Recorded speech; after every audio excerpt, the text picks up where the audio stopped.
del libro de Génesis. Hoy vamos a estar viendo los primeros 3 días de la creación. Luego del preámbulo que tuvimos la semana anterior, hoy vamos a estar leyendo los primeros 3 días. Así que quiero que vaya, por ahora ya vaya ubicándose en nuestro texto base, que es Génesis capítulo 1. Y por supuesto hoy vamos a estar del capítulo 3, del capítulo primero vamos a estar de los versos 3 hasta el 13. Antes de empezar, por favor, si alguno tiene el teléfono celular, que parcialmente sonó hace unos momentos, le ruego que por favor le baje el volumen o lo apague del todo para evitar interrupciones que no son necesarias. Recuerden, nos estamos exponiendo a la palabra de Dios. Debe de ser durante todo el programa que su teléfono debe estar apagado, no solamente al momento de la palabra. Pero por favor, honremos al Señor, honremos su presencia y al menos dentro de eso evitemos cualquier distracción. Por eso pido siempre que los teléfonos se apaguen o al menos se les baje el volumen para aquellos que usan el teléfono como su forma de consultar la escritura. Muy bien. Génesis capítulo 1, y voy a estar leyendo los versos del 3 al 13. Dice la palabra del Señor de la siguiente manera: Entonces dijo Dios, sea la luz, y hubo luz. Y vio Dios que la luz era buena, y separó Dios la luz de las tinieblas. Y llamó Dios a la luz día, y a las tinieblas llamó noche. Y fue la tarde y la mañana un día. Entonces dijo Dios, haya expansión en medio de las aguas, y separe las aguas de las aguas. E hizo Dios la expansión, y separó las aguas que están debajo de la expansión de las aguas que están sobre la expansión. Y fue así. Y llamó Dios a la expansión cielos, y fue la tarde y la mañana el segundo día. Entonces dijo Dios, júntense en un lugar las aguas que están debajo de los cielos, y que aparezca lo seco. Y fue así. Y llamó Dios a lo seco tierra, y al conjunto de las aguas llamó mares. Y vio Dios que era bueno. Y dijo Dios, produzca la tierra vegetación, hierbas que den semilla y árboles frutales que den fruto sobre la tierra según su género, con su semilla en él. Y fue así. Y produjo la tierra vegetación, hierbas que dan semilla según su género y árboles que dan fruto con su semilla en él según su género. Y vio Dios que era bueno. Y fue la tarde y fue la mañana el tercer día. Oremos. En tu presencia estamos, oh Dios. Hemos cantado a tu nombre porque tú mereces recibir gloria. Hemos reconocido nuestra necesidad de tu misericordia porque, Señor, tú eres santo. Y ahora, entrando con toda reverencia ante tu palabra, queremos pedirte la dirección por medio del Espíritu Santo, a fin de que tú hables a nosotros. Abre nuestro entendimiento,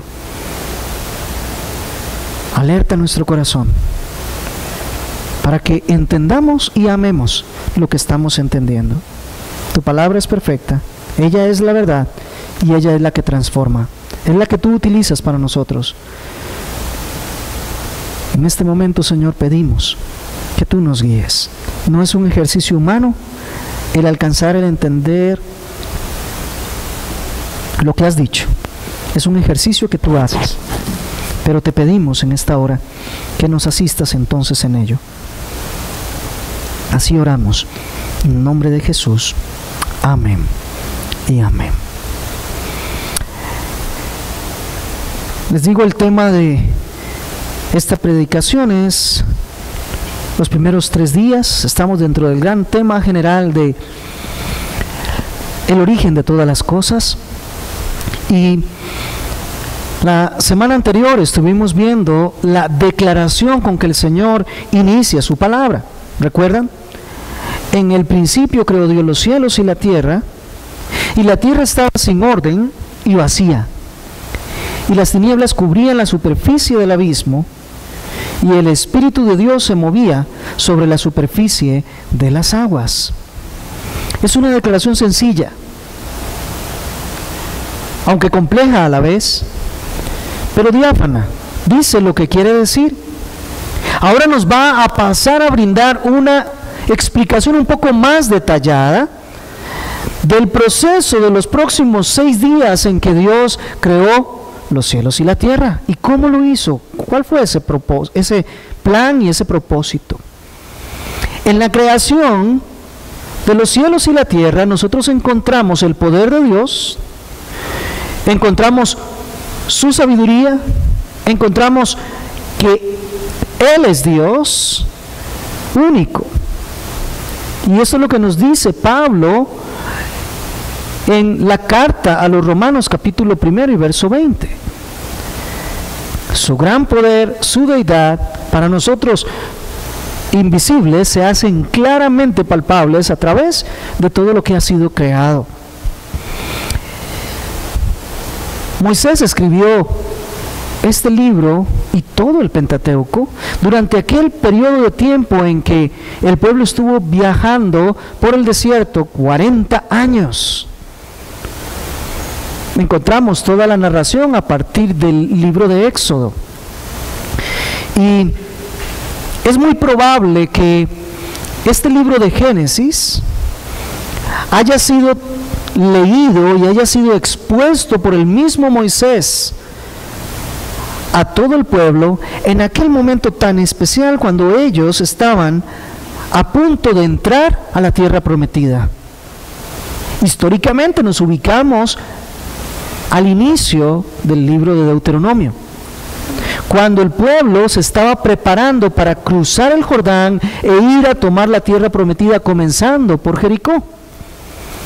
Ya Moisés sabía que él no iba a ingresar con el pueblo, ya Moisés sabía que se iba a levantar otro líder que era Josué, y que este era el que iba a entrar con el pueblo a la tierra prometida, e iba a distribuirse esa tierra que Dios les había dado. Entonces era necesario que antes de que cruzara esta generación que tenía ahí Moisés, comprendiera muy bien quién era el Dios que los había traído hasta ese lugar. Era necesario para ellos tener una visión correcta de Dios y de la creación del mundo, de ellos mismos. Así que este texto está escrito con la finalidad de concentrar a los israelitas a comprender quién es Dios y que solo Él es Dios. No los dioses que habían conocido sus padres en Egipto, ni los dioses que se iban a encontrar en Canaán, sino solo hay un único Dios, el Dios que creó todas las cosas, y el mismo Dios que había dado promesas, y que las promesas fueron dadas en particular a un hombre. Luego vamos a ver el desarrollo, pero fueron dadas particularmente a un hombre y a su descendencia. El pueblo que estaba en el desierto, allá en los montes de Moab, antes de entrar, era la descendencia a la cual Dios les había hecho promesas. Y ellos necesitaban saber entonces quién era ese Dios y de qué se trataban esas promesas, cuál era su plan. Ellos necesitaban tener un cambio de mentalidad, porque ese Dios no era como los dioses de Egipto que ellos habían conocido. Este Dios los había tomado de entre los egipcios, con mano poderosa los había sacado y los había encaminado por el desierto durante 40 años, alimentándolos y sosteniéndolos, sustentándolos en todo momento. Ellos necesitaban saber quién era este Dios.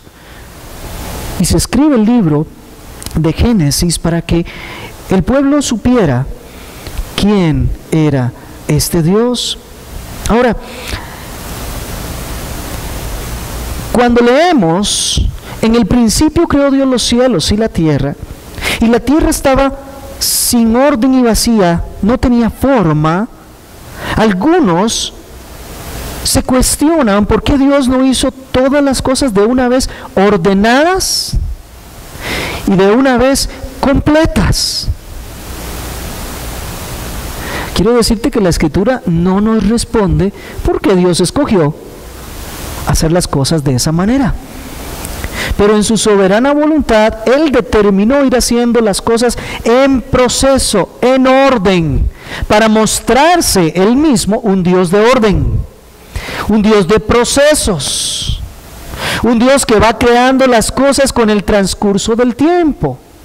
Además, va a explicar lo que hizo en cada uno de los días para que nosotros vayamos concentrándonos en lo que a Él le interesa, que nosotros nos concentremos de la obra creativa.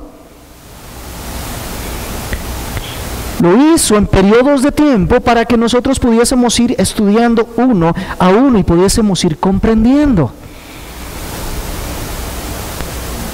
Nosotros, con esa forma de verlo, ahora podemos contemplar de mejor manera cómo Dios hace las cosas. Al principio, las cosas estaban sin orden, vacía, y las tinieblas cubrían la superficie del abismo y el Espíritu de Dios se movía sobre la superficie de las aguas. Esa es toda la información que el Señor le ha placido que nosotros tengamos.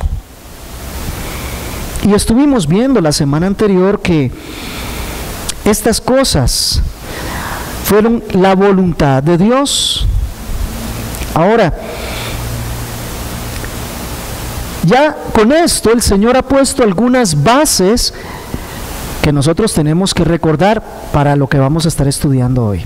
¿Qué bases ha puesto el Señor? Bueno, ha establecido la preexistencia del Dios soberano. Existía antes de la creación del mundo. No es dependiente de absolutamente nada, porque ya Él existía antes. Nada de lo que ha sido creado sustenta de alguna manera algo en Dios. Dios estaba completo en sí mismo. Y eso ya quedó establecido, quedó claro. Además, también se ha establecido que Dios es un ser personal. Como creador, Él ha estado creando las cosas y va a continuar dándole forma, orden, para que cumpla un propósito en un plan que Él ha desarrollado. Todo tiene una razón de ser dentro del plan de Dios. Todo tiene un propósito, todo tiene un sentido, además de un orden. Entonces, Dios es un ser personal, pero además de ser personal, Dios es un Dios que lo vemos manifestarse en tres personas. De eso estuvimos hablando la semana anterior también. Además que Dios es eterno y que es soberano. Él existía antes de todas las cosas y luego de que todas las cosas dejen de existir, Él seguirá existiendo. Él es eterno. Él no está sujeto ni a la creación, ni al tiempo, ni al espacio. Esas son cosas que nos rigen a nosotros, pero Él no se sujeta a nada de eso. Además, Él es soberano. Las cosas se van haciendo conforme su palabra, conforme su propósito, conforme su voluntad. Y no hay nada, ni en el cielo ni en la tierra, que pueda oponerse a lo que Dios ha dicho, a lo que Él ha decretado, a lo que Él ha dispuesto. Pero también esta introducción de estos primeros dos versículos nos ha permitido ya refutar algunas objeciones de una vez, algunas filosofías, algunas teorías, algunos sistemas religiosos. Por ejemplo, se refuta de entrada la herejía del ateísmo. Cuando lees en el principio creó Dios los cielos y la tierra, evidentemente Dios existe. El negar la existencia de Dios es una necedad humana. Eso es lo que nos dice la Escritura. Dice: el necio en su corazón, no hay Dios. Dios existe y Dios crea todas las cosas. No solamente Dios existe, sino que Él es el creador de todas las cosas, insisto. También refuta otra idea que anda por ahí, del panteísmo, aquel postulado que nos dice que Dios es todas las cosas y todas las cosas son Dios. Eso está refutado. Él crea todas las cosas, pero las cosas que son creadas no son Dios, son creación de Dios, pero Él se encuentra separado. Se refuta el materialismo también, tan vigente en la cultura hoy. La materia no es eterna, tuvo un principio y tendrá un final. Además, las cosas no suceden por procesos naturales. Al principio no se originan por procesos naturales, se originan por la voluntad y la orden de Dios Todopoderoso y soberano. Así que fíjese cómo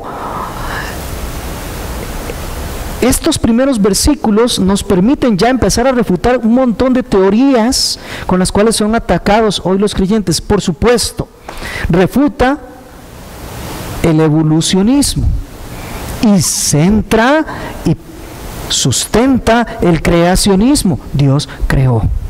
De eso vamos a hablar un poco más adelante, tanto hoy como la próxima semana, así que por eso solo lo dejo planteado. Moisés nos escribe historia. Las cosas van ocurriendo, son hechos, son actos que Él nos está narrando.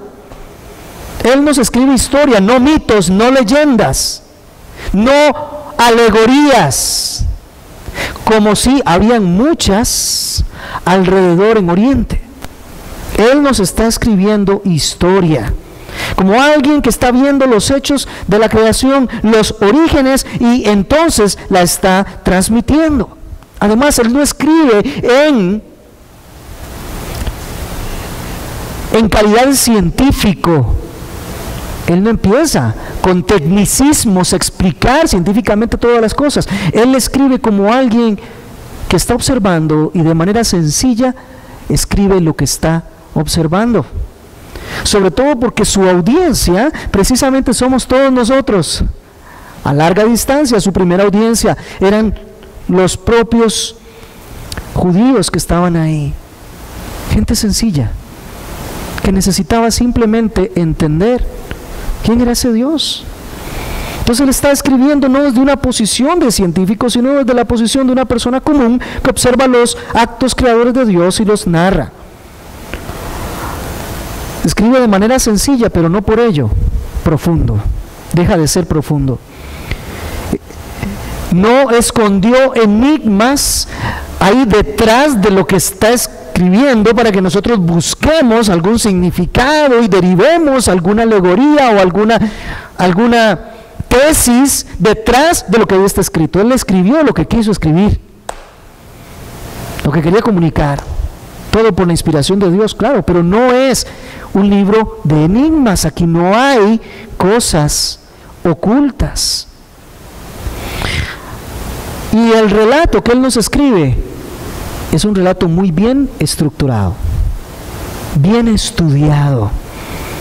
Se ve que hubo empeño en su trabajo, porque estilísticamente es un trabajo puro, terminado. Por ejemplo, cosas interesantes es que Él nos describe, nos va a describir en el resto del capítulo la creación en 6 días, y los 6 días están estructurados en 3 y 3 y tienen su paralelismo cuando los estudiamos.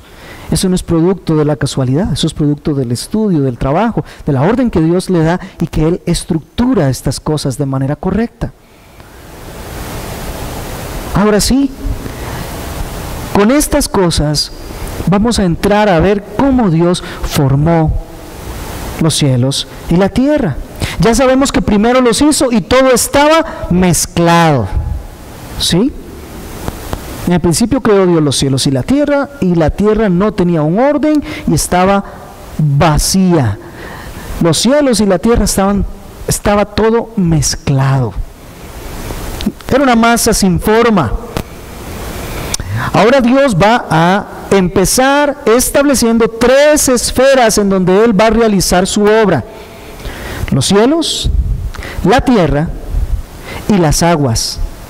Va a separar las cosas a fin de que tengan su lugar cada una y desarrollar su obra, pero entonces va a desarrollar las tres esferas o los tres ambientes. Y el orden en que Dios hace las cosas es el siguiente: Él ordena que sea hecho, las cosas vienen a la existencia y luego Él evalúa lo que ha hecho y encuentra que las cosas son buenas tal como Él las hizo. Muy bien, vamos al primer día. Sea la luz, versos del 3 al 5. Entonces dijo Dios: sea la luz. Y hubo luz. Y vio Dios que la luz era buena, y separó Dios la luz de las tinieblas. Y llamó Dios a la luz día, y a las tinieblas llamó noche, y fue la tarde y la mañana un día. Recordemos, el verso 2 nos había informado que las tinieblas cubrían la superficie del abismo. Y como eran tinieblas, no permitían distinguir nada de lo que había ahí. Había una masa sin forma. Ahora aparece la luz. Y la luz ya permite entonces observar lo que hay. La luz distingue las cosas. Los cielos y la tierra existían incluso antes de que Dios hablara. Fíjese que es hasta el verso 3 que Dios habla. Sin embargo, los cielos y la tierra han existido y existían por su palabra. Hasta ahora habla.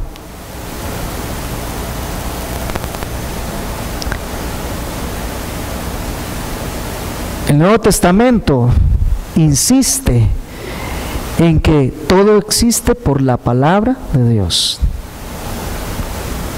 Cristo mismo es designado como la palabra de Dios, como el discurso de Dios. Hebreos capítulo 1, verso 3. Ahora es visible todo lo que Dios había creado cuando la luz es llamada. Y fue muy apropiado que la luz estuviese al principio del proceso creativo de Dios, porque he de decirte algo: Dios es un Dios de distinciones, de claridad, de separaciones. De ahora en adelante vamos a ver un proceso de separaciones: la luz de las tinieblas, las aguas de arriba, las aguas de abajo. Se descubre lo seco y se separa de las aguas. Dios es un Dios que le gustan las distinciones, las separaciones. Y la luz es muy oportuna precisamente para que podamos ver y podamos distinguir y hacer las correctas separaciones. Aquí hay un principio que debemos entender. No sé si notaste algo, pero la luz precede a la creación del sol y de la luna, porque el sol y la luna vendrán hasta el día número 4. Pero la luz ya está aquí, y fue muy apropiado que se escribiera así, porque nosotros los seres humanos tenemos la tendencia de asignarle a los medios que Dios usa el poder como si fueran esos medios los que lo pueden hacer. Creemos que es el sol el que tiene poder. Dios nos dice: no, un momentito, el sol viene después. Yo traigo la luz, yo produzco la luz y el poder viene de mí. Que luego voy a usar el sol como un medio para regir, lo voy a usar. Pero el poder sigue saliendo, sigue fluyendo y emanando de Dios. Nosotros tenemos esa costumbre de asignarle poder a los medios que Dios está usando. Todo lo hace Dios. Todo proviene de Él. Cuando creó lo primero, no usó ningún medio, fue creación ex nihilo. En el principio creó Dios los cielos y la tierra, no había nada. Él creó los cielos y la tierra, el espacio, la materia y el tiempo en un solo versículo. Él lo crea, no existía nada antes. Pero también Él crea muchas veces a través de medios, a través de instrumentos. El Señor es el que sostiene la luz y Él la imparte sin necesidad de que haya sol, sin necesidad de que haya luna, sin necesidad de los astros. Y ahora ocurre algo interesante. La luz viene a opacar las tinieblas, la oscuridad. Pero antes de ir allá, qué notable es esto. Entonces dijo Dios, sea la luz. ¿Y qué ocurrió cuando Dios habló? Fue la luz. Eso es autoridad, eso es poder, eso es soberanía. Ese es el Dios que está describiéndosele a los israelitas, a los judíos, y el que Dios nos está ahora mostrando que Él mismo es. Todopoderoso, notable autoridad. Nada se resiste al sonido de su voz. Y Él dice, sea la luz es. Y nada se resiste, nada puede ir en contra de su voluntad. Dios ordenó que el primer día hubiera luz.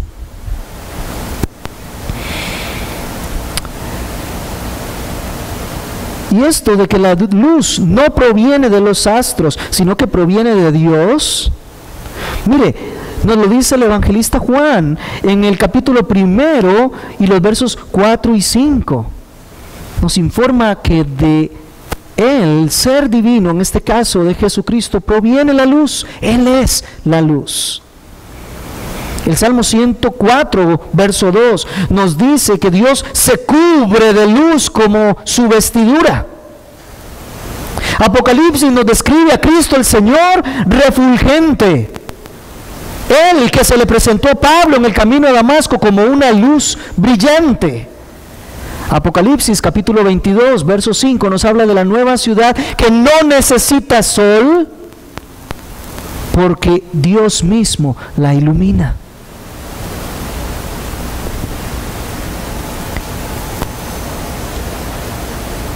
Es claro, conclusivo, que esa luz es originada en Dios, y Pablo toma esta actividad milagrosa de Dios creadora para encontrar una semejanza correspondiente a aquella experiencia de toda persona que por primera vez abre sus ojos al Evangelio. Eso está en 2 de Corintios capítulo 4 y verso 6. Voy a pedirle que me acompañe un momento allá. 2 a los Corintios capítulo 4 verso 6 dice: pues Dios, que dijo que de las tinieblas resplandeciera la luz, es el que ha resplandecido en nuestros corazones para iluminación del conocimiento de la gloria de Dios en la faz de Jesucristo.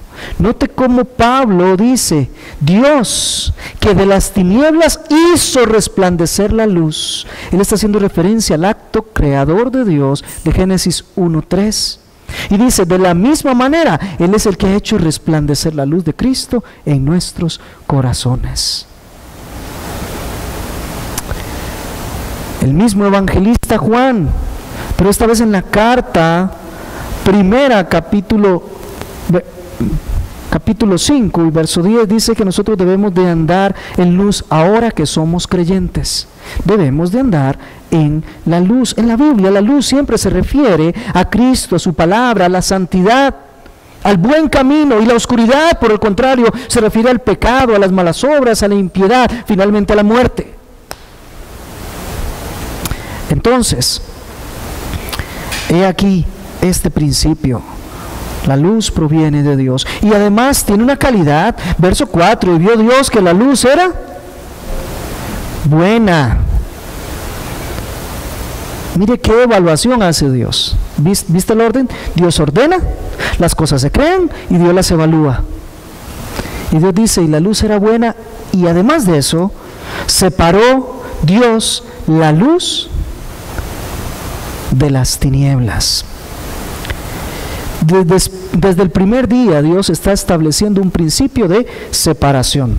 Él separó la luz, que era buena, de las tinieblas. Así como el día se separa de la noche Y veremos más actos de Dios donde Él va a ir haciendo separaciones, distinciones. Hoy vivimos en un mundo donde quieren que todas las cosas sean iguales. Pero tenemos un Dios que separa las cosas, las distingue. ¿Qué otras distinciones? Ya decíamos, las aguas de arriba de las aguas de abajo, y en las aguas de abajo la separación de las aguas de lo seco, y así continúa. Este principio de separación Dios lo traslada a su pueblo. Con Moisés les ordena que ellos como pueblo de Dios deben de estar separados de las demás naciones. Eso se los ordena en Éxodo capítulo 34, verso 10, Deuteronomio capítulo 7, versos del 1 al 11. Dios exige que ellos estén separados de las otras naciones, que no sigan los mismos caminos. Ahora, nosotros como pueblo de Dios también hemos heredado esta orden de hacer distinción. Pedro recoge la orden que Dios les había dado en Levítico a los judíos y dice: sed santos porque yo soy santo. Sepárense de las demás naciones y sean un pueblo santo para mí.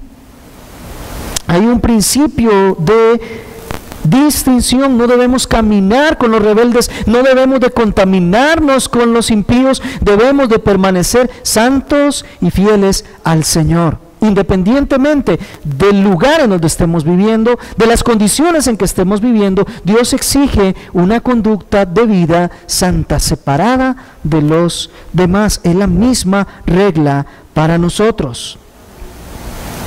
Y Dios hace una evaluación de esa luz que Él había creado. Y Dios dice, cuando hace su evaluación de la luz, dice: es que esta luz es buena. ¿Y qué significa que esa luz sea buena? ¿Qué significa para Dios que la luz sea buena? Significa que Él la había creado con un propósito y la luz estaba cumpliendo el propósito que Dios quería. La función que tenía que desarrollar, la luz estaba cumpliéndolo. Dios valora, encuentra que lo que diseñó cumple su propósito y Él se siente satisfecho, se siente alegre, se siente contento, porque lo que Él hizo es como Él es bueno. Y así todo lo que Dios hace le refleja: Él es bueno, la luz es buena, y de esta manera la luz da gloria a Dios. ¿Sabe? Con usted y conmigo Dios hace lo mismo.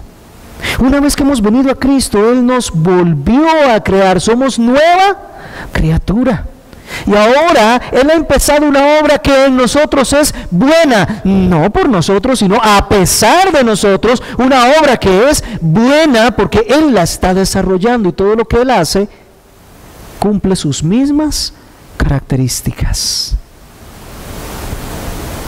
Y Él dice: es bueno. Nosotros somos llamados también a cumplir el propósito para Él.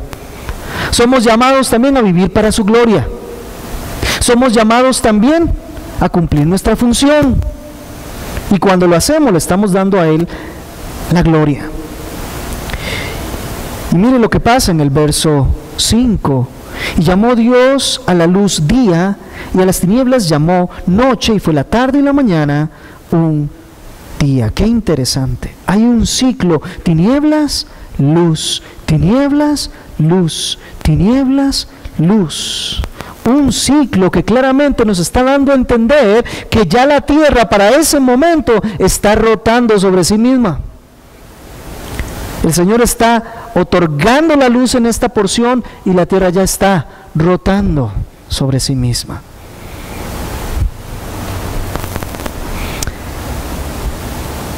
Y la luz está ubicada en ese lugar donde ahora nosotros vemos al sol. Es de entender que con esta creación de la luz, todo lo que son las fuerzas físicas, electromagnéticas del planeta ya están operando. Y no nos extrañemos, desde el principio el Espíritu de Dios se movía sobre la creación. Ya el Espíritu de Dios operaba en la creación, ya le daba a las cosas un proceso. Y aquí el Señor nos dice cómo va avanzando. Mire qué orden más interesante, la tarde y la mañana de un día. Nosotros estamos acostumbrados a contabilizar los días por mañana y tarde. Los judíos contabilizan los días por tarde y mañana. Y lo toman justamente de este principio. ¿Qué hubo primero? Tinieblas. ¿Qué creó Dios o qué introdujo Dios? Introdujo la luz. Y por eso el día termina cuando Dios vuelve a retirar la luz para que vuelvan a gobernar las tinieblas. Ese es el orden que Dios estableció. Y ahora Dios usa de su autoridad como creador y le da nombre a la luz y le da nombre a las tinieblas. Eso muestra su autoridad, porque solo el que crea las cosas, el que es dueño de las cosas, les pone nombre. Lo hacemos nosotros con las mascotas, ¿no es cierto? Somos dueños y le ponemos nombre. Aunque no somos los creadores, pero somos los dueños. Bueno, Dios no solo es el creador, sino que es el dueño de lo que Él va haciendo y le pone nombre. Eso es un uso de soberanía. Llama a la luz día, a las tinieblas noche. Esto es un periodo claro de 24 horas, compuesto por la tarde y mañana del primer día. Las tinieblas no fueron eliminadas por la luz, las tinieblas retrocedieron ante la presencia de la luz, pero cada cierto periodo ellos vuelven a aparecer. Y ese ciclo de mañana y tarde, tinieblas y luz, se cumple cada 24 horas. Cada 24 horas. Lo recalco porque hay algunos escritores y algunos teólogos que proponen que deberíamos de comprender los días de la creación de Génesis como si fuesen periodos más extensos de las 24 horas, como si fueran eras geológicas. Esto está en contra del sencillo entendimiento de las Escrituras, de la sencilla lectura. La autoridad la tienen no los teólogos, no los escritores, la autoridad está en Dios. Y Él nos escribió la palabra y nos dio un ciclo de 24 horas. Así que sujetos al texto, nosotros encontramos que los días no pueden ser mayores a 24 horas. Además va a tener otras implicaciones que vamos a ver luego, pero ni la sintaxis, ni la gramática, ni el vocablo hebreo utilizado, ni el contexto permiten comprender otra cosa que no sean días de 24 horas.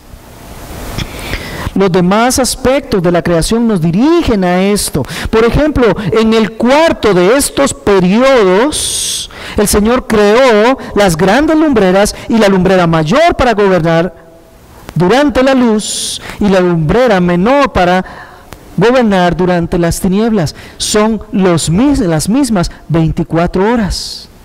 Además, Dios establecería más adelante un mandamiento con fundamento en esto: 6 días trabajarás y al séptimo vas a reposar. Y esos días a los que Él refiere, dice, porque el Señor hizo toda la obra en 6 días. Son de 24 horas. No son eras geológicas. Esto queda refutado por el texto bíblico. Se han generado bandas de teólogos. Algunos hablan de la tierra joven, otros hablan de la tierra vieja. Pero como acabamos de ver, la única conclusión posible es que la tierra fue creada en 6 días de 24 horas. Favorece, sí, la creación de la tierra joven. Quiero decir, adelantar de una vez. Los científicos han estado sugiriendo que la Tierra tiene millones de años. Millones, miles de millones de años. A través de teorías de datación, que por cierto, cuando te metes a estudiarlos a profundidad te das cuenta que son simples teorías y no hay nada comprobado. Ni el carbono 14, ni los radioisótopos, ni nada por el estilo han arrojado una conclusión que pueda ser verdaderamente comprobada, de tal manera que son puras teorías. Lo que yo te quiero decir es que tenemos que salirnos de ese juego. No debemos evaluar las escrituras a través de lo que dice la ciencia. Eso podrán hacerlo aquellos que no confían en Dios. Nosotros evaluamos la ciencia a través de la escritura. Evaluamos la cultura a través de la escritura. Evaluamos los deportes a través de la escritura. Ella es la autoridad. No lo que digan los hombres. Que aunque hombres de ciencia ni siquiera respetan la ciencia para proponer teorías que sin comprobar pretenden tener por refutado lo que el Señor ha dicho. Dios quería la alternancia de mañana y tarde, día y noche, y desde el primer día Él establece esa alternancia.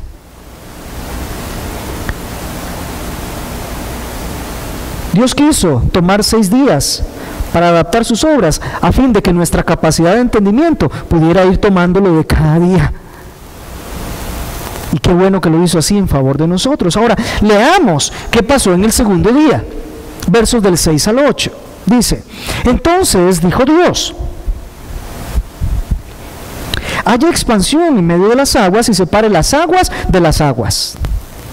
E hizo Dios la expansión y separó las aguas que están debajo de la expansión de las aguas que están sobre la expansión, y fue así. Y llamó Dios a la expansión cielos, y fue la tarde y fue la mañana, el segundo día. Ya Dios ha hecho una separación, una distinción entre la luz y las tinieblas, y les dio un proceso de alternancia. Ahora Él va a hacer otra separación, otra distinción, y ya ahora va a ser una distinción de aquello que originalmente Él había creado. Recuerden que la luz Él la creó después y la trajo. Pero ahora Él va a tomar aquella masa informe, vacía, sin orden, y va a comenzar a establecer orden para demostrarnos a nosotros ese principio. Es su determinación, la determinación de Dios a hacer diferenciación, distinción, separación. Lo primero que hizo fue separar las aguas de arriba de las aguas de abajo y establecer en medio de ellas una expansión alrededor de toda la circunferencia de la tierra, para que ya no estén mezclados los cielos y la tierra. Ya no, ahora van a estar separados. El Señor está organizando su creación. Este concepto de crear una expansión es un concepto muy interesante y de lo cual se ha hablado muchísimo. Originalmente lo que quiere decir la expansión es algo duro, extenso, similar a una bóveda o cúpula que está alrededor de la tierra. Ahora, las aguas están arriba y las aguas están abajo de esta expansión. Nosotros lo conocemos como los cielos, así lo nombró Dios más adelante. Son los cielos. Pero hay una palabra que se usa comúnmente para esto, derivada del latín, y es firmamento. Ese firmamento, que es lo que nosotros podríamos comprender de mejor manera, es entendido como aquel espacio celeste que está separando lo que hay abajo de lo que está arriba.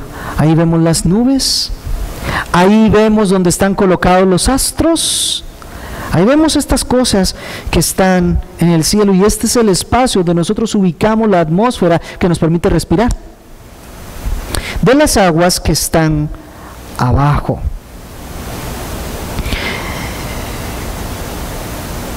El salmista reconoce esta obra de Dios e indica que los cielos se extienden como si fuera una cortina.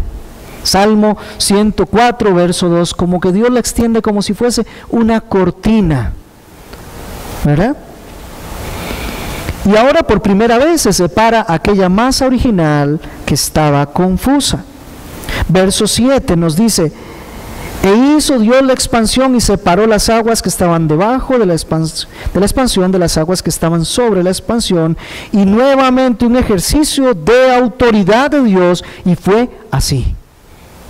Nos reitera nuevamente el poder de Dios. Las aguas que están arriba están en las nubes, suspendidas en el aire, y ellas siempre amenazan caernos a nosotros, caer sobre nuestra cabeza. Aunque hay cierto espacio que tenemos para respirar, la lluvia siempre es producida naturalmente, allí están las fuentes, y el diluvio nos recuerda lo fácil que es arrebatar la vida de nosotros con solo abrir las fuentes y que el agua descienda. Pero la gracia y el poder de Dios ha cerrado esas fuentes, las ha limitado, y Él sostiene que eso no vuelva a ocurrir. Están cerradas por la voluntad de Dios. Debajo de la expansión, Dios ordenó que se colocaran las fuentes subterráneas de agua, y que también, si se llegan a abrir, inunden la tierra y volvemos nosotros a enfrentar la extinción, la muerte. Pero ha sido la gracia de Dios haber puesto sellos, haber cerrado las compuertas, y que las fuentes subterráneas se mantengan a donde están y no que inunde la tierra. Esta expansión fue creada por la sola palabra de Dios. Nos muestra su soberanía, nos muestra que Él escogió crear en un proceso ordenado, y que su providencia mantiene todas las cosas. Y por último, ¿qué hace el Señor? Nombrar a esa expansión. Verso 8 dice: y llamó Dios a la expansión cielos. ¿Has notado que el día se sigue llamando día?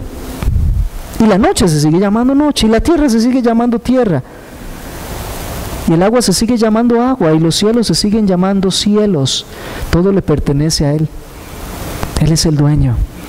Por más que los seres humanos se rebelen contra Dios, por más que los seres humanos quieran estar en contra de Dios, no pueden más que seguirse sujetando a lo que Dios hizo y aún cómo Dios llamó las cosas. Él es suprema autoridad.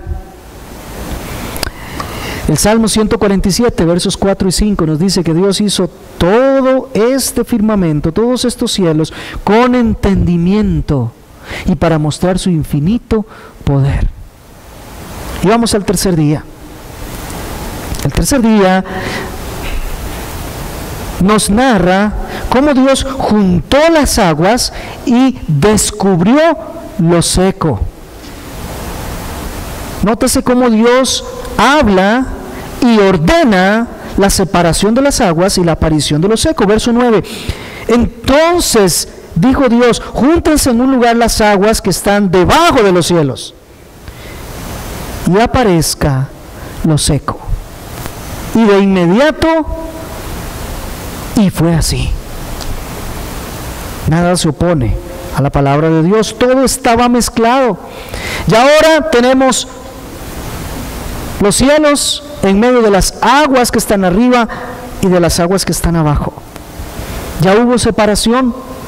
Ahora Dios se concentra en lo que está abajo y junta todas las aguas en un solo lugar y permite que se descubra lo seco. Es decir, Dios distingue las aguas de lo seco.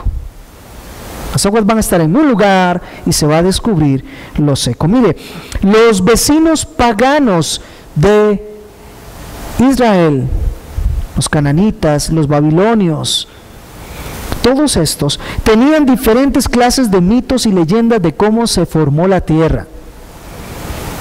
Y ahí podríamos divertirnos notando la cantidad de invenciones que el ser humano puede llegar a tener. como que la tierra se formó por un Dios que había sido asesinado y su sangre se revolvió con el agua y entonces esto hizo que apareciera la tierra.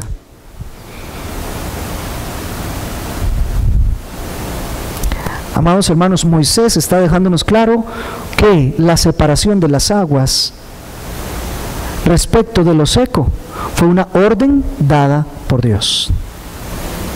No hay nada mágico, no hay nada atribuible a diferentes dioses, es Dios actuando quien ordena y así ocurre. Este momento histórico es tomado en cuenta por el apóstol Pedro allá en su segunda carta, capítulo 3 y verso 5, y él dice: pues cuando dicen esto, no se dan cuenta de que los cielos existían desde hace mucho tiempo, y también la tierra surgida, ¿dónde dice?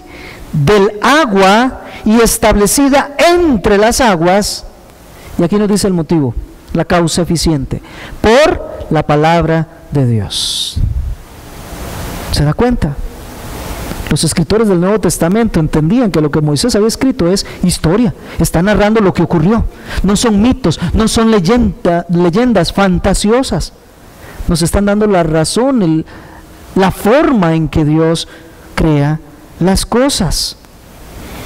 El milagro de apartar las aguas y que se descubra lo seco tiene un propósito también, pues es en esa parte seca en donde finalmente Dios el día 6 va a colocar a su máxima creación, aquel que portaría su imagen y su semejanza. Y entonces era necesario que se descubriera lo seco, que las aguas se apartaran y mantuviesen sus límites, porque Dios se los puso a fin de que lo seco se descubriera, y entonces Él iba a obrar en esa parte seca, a fin de que se proveyera lo necesario en esta casa de habitación del ser humano. La Escritura exalta este hecho. Anote por ahí Salmo 33:7, Salmo 78:13, Jeremías 5:22, Job 38:8 nos narra esto mismo. Habitamos en tierra seca porque fue su mandato lo que hizo que se descubriera de las aguas. Aquello estaba mezclado. Ahora Dios le da distinción porque hay un propósito en todas las cosas. Él removió las aguas que cubrían la superficie de la tierra, las reunió en un solo lugar y permitió que se descubriese lo seco. Es probable, es posible que de lo que se esté hablando acá es de la famosa Pangea o el supercontinente que originalmente nos cuentan los científicos que existió sobre la Tierra y que luego se separó en continentes. Es muy probable que quepa aquí, aunque el texto no nos da lo suficiente para confirmar lo que dicen los científicos. Perfectamente pudieron ser los continentes de una vez, pero no es improbable la existencia de un primer supercontinente. Encaja bien en esta descripción tan lacónica. Pero lo determinante aquí es que un solo continente, o todos de una vez, fueron formados por la orden de Dios y para el propósito de Dios. Y miren lo que ocurre. Nos vamos otra vez a Génesis. Verso 10, y llamó Dios a lo seco tierra, y al conjunto o reunión de las aguas llamó mares. Otra vez el ejercicio de soberanía de Dios, de propiedad de Dios, de Él como dueño. Él le pone nombre a lo que Él va creando, la tierra y los mares, y es el nombre que mantienen hasta hoy. Con darle nombre, el Señor no solamente ejerce su soberanía, sino que aquellas cosas que están recibiendo nombre ya son claramente identificables. Ya se distingue la tierra de los mares, de los cielos. Y además le da propósito y le da significado a lo que Él va creando. Porque la tierra veremos que va a cumplir los propósitos que Dios le dio, las aguas van a cumplir los propósitos que Dios le dio, los cielos van a cumplir los propósitos que Dios le dio. Y mire, cuando Él crea al ser humano, también le da propósito, le da sentido. De tal manera que usted y yo también tenemos propósito y sentido en la voluntad de Dios. Fuimos creados, como cantábamos hace un rato, con propósito. Y el propósito es rendirle la gloria y la honra a Dios en todo cuanto nosotros hagamos. 1 Corintios 10:31. Es para su gloria todo lo que nosotros debemos hacer.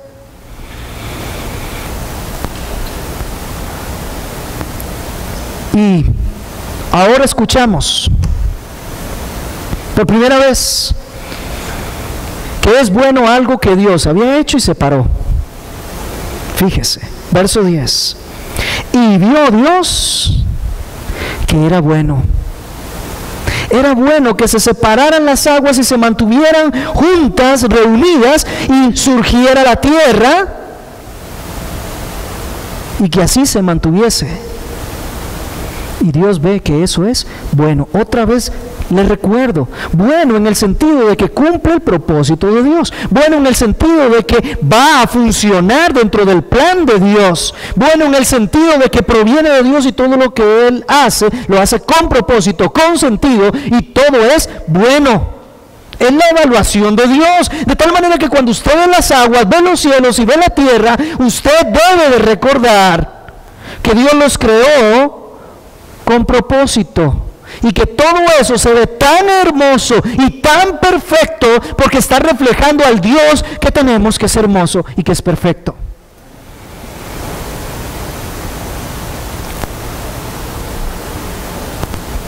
La creación sigue siendo buena. Está bajo su control. La tierra en particular es la casa de habitación de nosotros, la humanidad, de esta historia nuestra. Aunque la creación sigue siendo buena y sigue cumpliendo sus fines, la creación fue sometida a vanidad y está gimiendo a causa del pecado del hombre. Es lo que nos dice Romanos capítulo 8, versos 20 al 22. Nosotros por nuestro pecado hicimos que recayera la maldición de Dios sobre la creación. Y la creación sigue esperando el momento de la glorificación nuestra en la venida de Cristo para ser restaurada otra vez y ser liberada de esa maldición a la que fue sometida por causa del hombre. Pero la creación misma sigue siendo buena, sigue cumpliendo el propósito de Dios. No es cierto que nos sigue alimentando, no es cierto que seguimos respirando, no es cierto que la lumbrera mayor nos sigue alumbrando el día y la lumbrera menor sigue alumbrándonos durante la noche. Y vamos un poco más. Ahora Dios ordena la productividad de la tierra. Ve el verso 11 y 12 juntos. Y dijo Dios: produzca la tierra vegetación, hierbas que den semilla y árboles frutales que den su fruto sobre la tierra según su género, con su semilla en él. Y fue así. Y produjo la tierra vegetación, hierbas que dan semilla según su género, y árboles que dan fruto con su semilla en él según su género. Y vio Dios que era bueno. Es la primera vez que nosotros vemos en la obra creativa de Dios que Él usa medios para seguir creando. Hasta aquí Él había creado todo por su palabra y las distinciones y todo ese proceso. Pero ahora Él va a usar algo que ya Él había creado para seguir creando. Él antes habló y todo tenía lugar. Ahora Dios va a hablar a la tierra para que sea la tierra la que produzca la vegetación, las plantas con sus semillas, los árboles que dan fruto. Es decir, Dios ahora va a crear a partir de lo que ya había creado. Ya tenía la tierra allí, ahora la va a poner a producir, la va a poner a germinar. Obviamente, es su poder lo que está detrás de la productividad de la tierra. Es obvio que emana de él poder para que la tierra pueda producir. Fíjese que si Dios no da la orden, la tierra no produce, porque en sí misma no tiene esa capacidad. La tierra en sí misma no tiene esa capacidad de ser productiva. Es a la orden de Dios y por el poder de Dios que comienza a producir la tierra. Es inseparable esa producción de sustento que Dios da a la tierra para el hombre del poder de Dios que sustenta todas las cosas. Son inseparables. Dios está uniendo todas las piezas de la creación. Mira, ahora la tierra va a producir el alimento que necesitan los animales y que necesita el hombre. Y todavía le digo más, el hombre va a ser formado a partir de la tierra, porque polvo es y al polvo va a regresar. Todo Dios va encajándolo, va uniéndolo dentro de su plan perfecto, dentro de su orden y sus propósitos, para que nosotros admiremos al Señor de gloria. La creación nos tiene que apuntar a Dios. Para eso fue creadas todas las cosas. Las plantas van a producir ahora según su especie. Dios decretó que se produjera según su género. 3 veces nos dicen solo versículos 11 y 12 que las cosas van a producir según su género, como que el Señor sabe de qué debería de hablarnos. El Señor introduce orden en la naturaleza. No va a ponerse a producir lo que quiera, no. Va a producir las plantas tal como se le ordena. Y según su género las semillas, para que se reproduzcan, para que se mantengan produciendo exactamente su misma especie. Así que Él le define los límites reproductivos a la misma tierra, para que ocurra así. Y lo mismo ocurre también con los animales, y lo mismo ocurre también con la humanidad. Es decir, no hay espacio, y lo declaro firmemente, no hay espacio para la evolución. Ahora, esa creencia evolucionista que dice que todo ser vivo proviene de un ancestro común y que supone la transición entre especies, eso no solamente debemos de refutarlo, debemos denunciarlo cuando así ocurre, debemos oponernos firmemente. No hay acreditación alguna desde la correcta ciencia que confirme la teoría de la evolución. No puede existir, porque Dios creó las diferentes plantas y luego lo hará con los animales igual, y les pondrá un proceso para que se perpetúen, no para que estén transmitiéndose entre especies. De tal manera que jamás será posible que la ciencia acredite algo como su teoría de la evolución. Concebida así, es una simple teoría, y es una teoría, por cierto, atea, porque saca a Dios del proceso de creación y pretende originar las especies de otra manera. Lo triste es que no solamente la sociedad hoy eso lo está proponiendo, diferentes peliculitas para niños, por cierto, sino que además hay un sector de los llamados creyentes que afirman esas verdades, que contradicen lo que dice la Escritura. Hoy somos llamados, como decía la semana anterior, a seguir manteniendo nuestra fe y las bases fundamentales de nuestra fe. El evolucionismo niega que el cosmos y la vida provengan de la obra de Dios Todopoderoso. Nosotros no podemos admitir este tipo de circunstancias. El materialismo que está dominando hoy, no solo las ciencias, la cultura, el entretenimiento, debemos nosotros de refutarlo firmemente, pues el materialismo no admite causas milagrosas y no admite causas sobrenaturales y niega por tanto la obra de Dios. Seamos claros y firmes en refutar estas cosas. El cosmos y la vida son actos creadores de Dios. Y le digo más, cuidado con esa evolución teísta que anda por ahí. Porque no solamente tenemos los evolucionistas ateos, sino que tenemos los evolucionistas teístas, que dicen que la evolución es posible, pero que Dios está detrás de eso.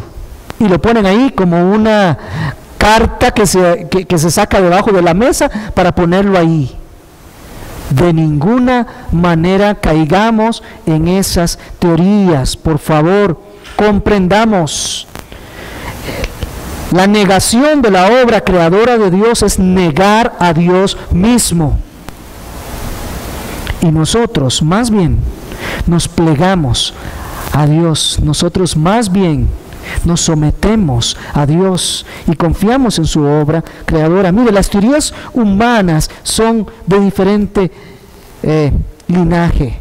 Se introducen en la iglesia, se infiltran y empiezan a negociar verdades centrales del cristianismo. ¿Qué importa si son días de 24 horas o son eras geológicas? ¿Qué importa si son solamente 6,000 años o son 300,000 o 500,000 o 40 millones o 60 millones? ¿Qué importan esas cosas?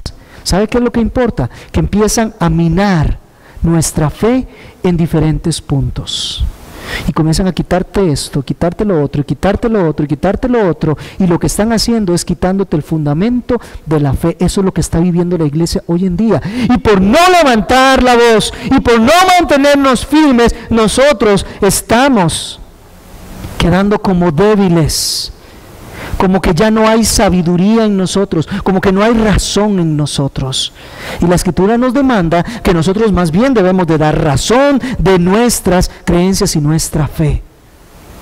Creemos firmemente en que la palabra de Dios es inerrante. Todo lo que ella dice es cierto, aunque yo no lo termine de comprender.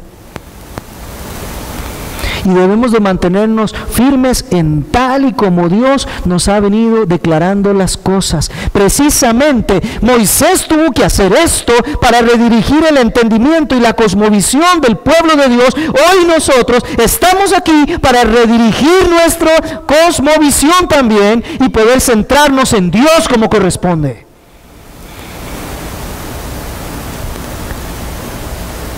Déjame decirte un poco más. Estos sistemas de pensamiento que quieren desterrar a Dios, esta evolución, ni siquiera como teoría se sostiene. Las mismas leyes de la termodinámica la destruyen. Son contrarias a la evolución. La primera ley de la termodinámica dice que la materia cada vez está menos disponible. Y dice que la materia no se puede crear. Entonces le preguntamos al evolucionista de dónde salió la materia al principio. La segunda ley de la termodinámica, conocida como la ley de la entropía, dice que los sistemas, cada día los sistemas se están degradando, cada vez hay menos materia disponible y que los sistemas complejos cada día se están haciendo más sencillos y no van a soportar, se están degradando, se están destruyendo. Cada día hay menos energía. El universo cada vez está muriendo. Eso es lo que dice la ley de la entropía. ¿Cómo vas a sostener, evolucionista, que las cosas han venido teniendo un proceso que pasa de sistemas muy sencillos a sistemas más complejos, cuando la misma ley de la termodinámica dice que lo que está ocurriendo es lo inverso? La genética nos dice que una es la forma de los animales y otra es la forma de los seres humanos. No se sustenta la misma evolución.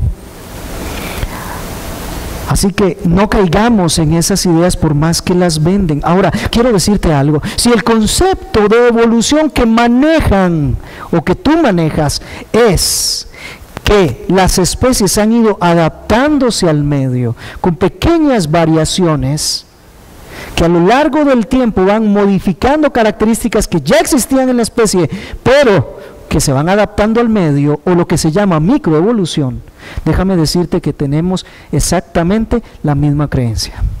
La Biblia no está en contra de eso. El famoso Darwin, que visitó la isla Galápagos y se tuvo tantos años allá para observar las especies y concluir la evolución, el mismo Darwin, ¿sabe qué vio? Vio una especie, vio una ave que tenía el pico de una manera en cierto lugar de la isla para alcanzar su alimento. Y cuando se iba a otro lugar de la isla, vio el ave que su pico ya no era el mismo, era diferente. Tal vez estaba más curvo, tal vez estaba más puntiagudo, porque su alimento en ese lugar exigía que fuera así. Y él concluyó, hay evolución. Pero déjame decirte que el ave de allá y el ave de aquí siguen siendo aves. Siguen estando la misma especie. No ha cambiado absolutamente. Lo único que hizo fue adaptarse al medio. Eso fue todo lo que ocurrió. Si ese es tu concepto de evolución, no tenemos ningún problema. Yo le llamaría una adaptación al medio. Eso es lo que está ocurriendo. Y lo mismo pasa con los animales, y lo mismo pasa con los seres humanos. Por eso algunos son más oscuros, otros son más claros, algunos son más grandes, otros son más pequeños, porque todo depende de factores del medio. Pero todos seguimos siendo, en esencia, la misma especie. Y lo que hemos explotado son diferentes características de acuerdo al medio. Perdón esta parte técnica, pero sobre todo los jóvenes, los que están en los colegios y en las universidades, van a necesitar dar respuesta a estas cosas que les van a plantear y tienen que mantenerse firmes. Todo lo demás es mentira, son teorías humanas que se enseñan como si fueran verdades demostradas científicamente, y nunca va a ser posible, porque la ciencia lo único que puede hacer es estudiar la naturaleza que ya existe, pero jamás podrá explicarte de dónde proviene.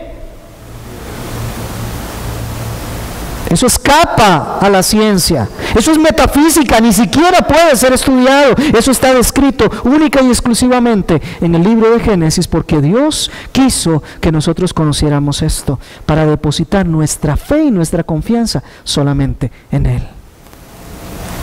No para que andemos debatiendo. Te doy las razones porque te va a tocar discutir. Pero el Señor nos está aclarando las cosas. ¿Qué nos dice el texto? Nos dice que la tierra al principio estaba vacía. Eso que se descubrió de entre las aguas estaba vacío, y ahora comienza a llenarse porque Dios le dijo a la tierra: produce vegetación, plantas con sus semillas, árboles que dan fruto y que llevan su semilla, para que siga perpetuándose esa misma especie a través de la semilla. En ninguna parte el texto nos dice que tengan vida. La vegetación no tiene vida. De hecho, ser viviente se le llama a los animales y se le llama al hombre, pero no se usa esa frase para la vegetación. La vegetación está produciendo el alimento que tiene que estar disponible cuando Dios vaya a crear los animales, y principalmente cuando Dios vaya a crear al hombre. La tierra produce por la orden de Dios. Es cierto, las plantas y los árboles toman del sol y de la luna para depender de ellos en su productividad. Pero esto es porque Dios otra vez usa ahora al sol y la luna para que hagan esa función. Pero el poder, el sustento, proviene de Dios. La fecundidad de la tierra proviene de Dios. Él aseguró, más adelante lo veremos, capítulo 9, Él aseguró que la tierra iba a seguir produciendo lo necesario para nuestro alimento. No para la voracidad y la codicia de algunos, lo necesario para nuestro alimento. Y Él sostiene la tierra, Él lo hace, Él es la causa eficiente, autosuficiente. Y las otras causas intermedias, secundarias, simplemente toman lo que Dios hace.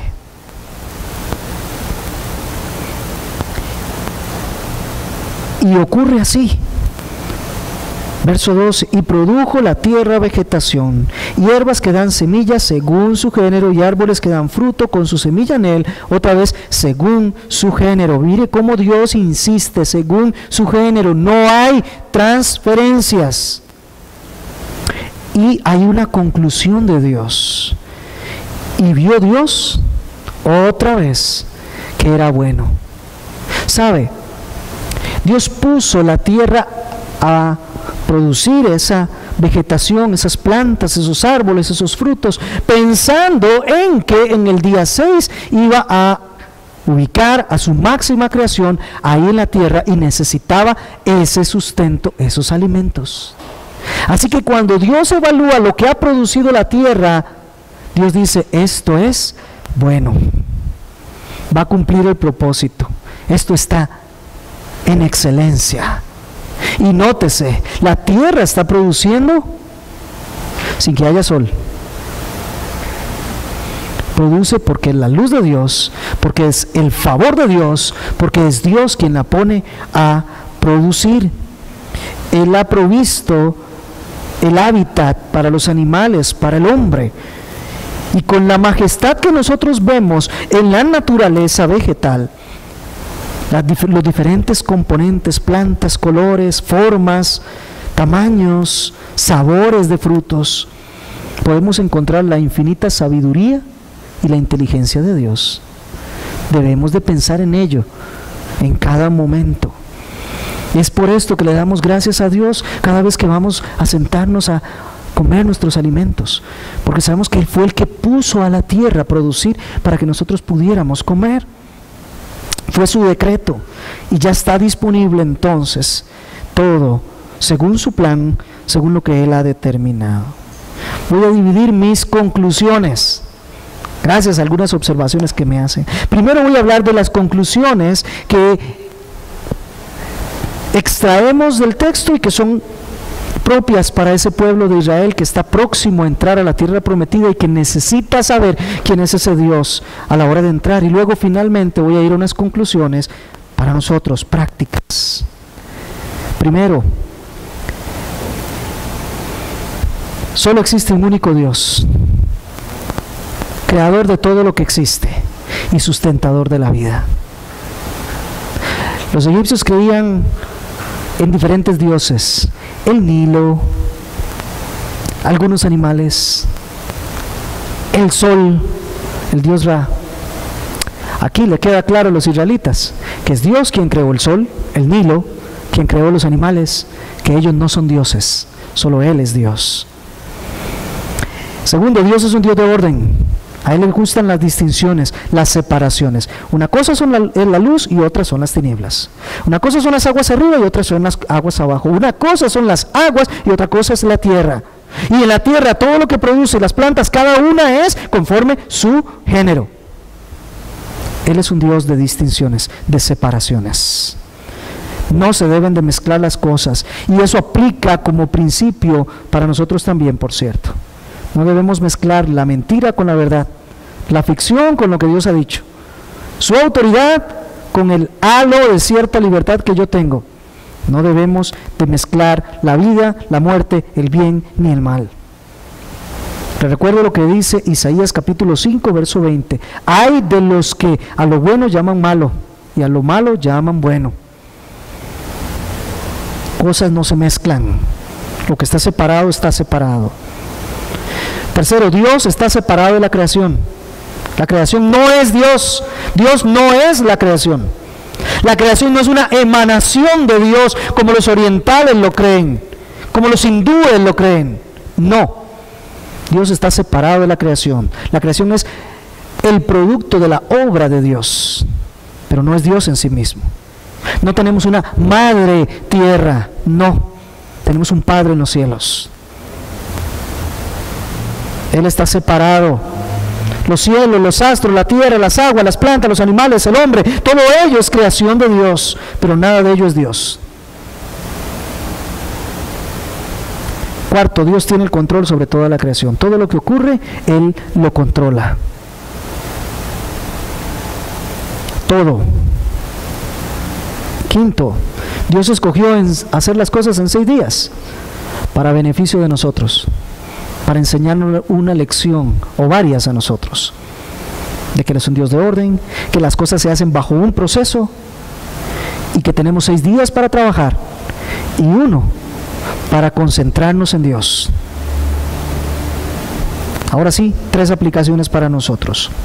1, no temas a las teorías populares, mal llamadas científicas, que atacan y cuestionan lo que Dios nos ha dicho. No temas, no temas, son mentiras, como cualquier otra mentira del diablo, aunque venga disfrazada como científica. No temas, mantente en la palabra de Dios y susténtate en ella. 2, vas a ser confrontado con estas verdades. Espero que tengas respuestas. Aquí hay un juego y usted me dice, ¿qué es lo que hay en juego aquí, hermanos? Es el juego de cosmovisión entre la cosmovisión pagana del mundo y la cosmovisión cristiana bíblica del mundo. Y tienes que tener claro cuál es tu visión del mundo.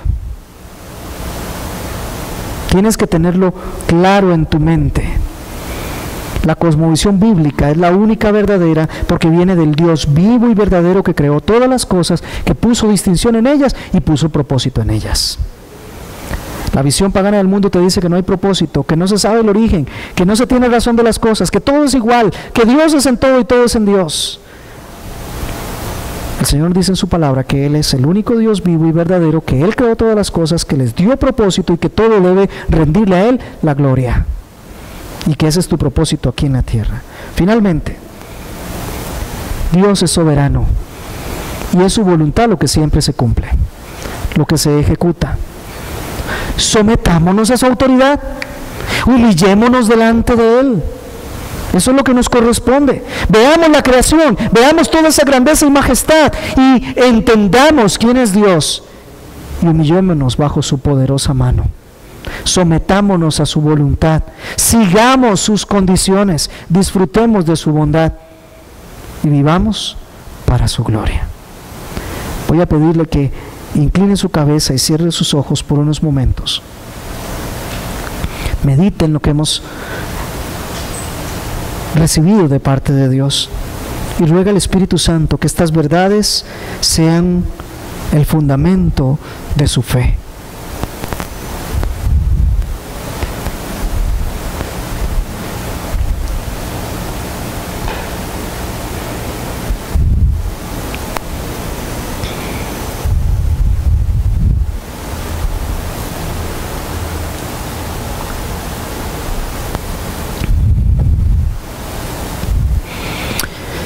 Oh Señor, cuánto nos falta por conocerte, cuánta verdad hay en ti, cuánta sabiduría y cuánto nosotros anhelamos conocer de ti, Señor.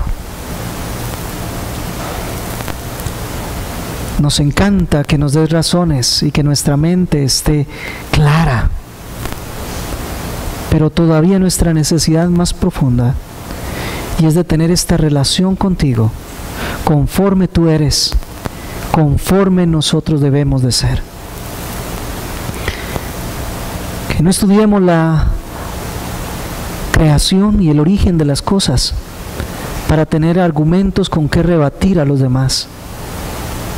Que lo estudiemos para conocerte y deleitarnos en ti, para que tengamos razones suficientes para adorarte y hacerlo en espíritu y en verdad, para que te amemos con todo nuestro ser y para que vivamos solo para tu gloria, para que encontremos nuestra razón de ser en vivir tus mandamientos y tus caminos, en ver tu obra en todo momento realizándose en nuestras vidas y someternos a tu voluntad, humillarnos bajo tu poderosa mano.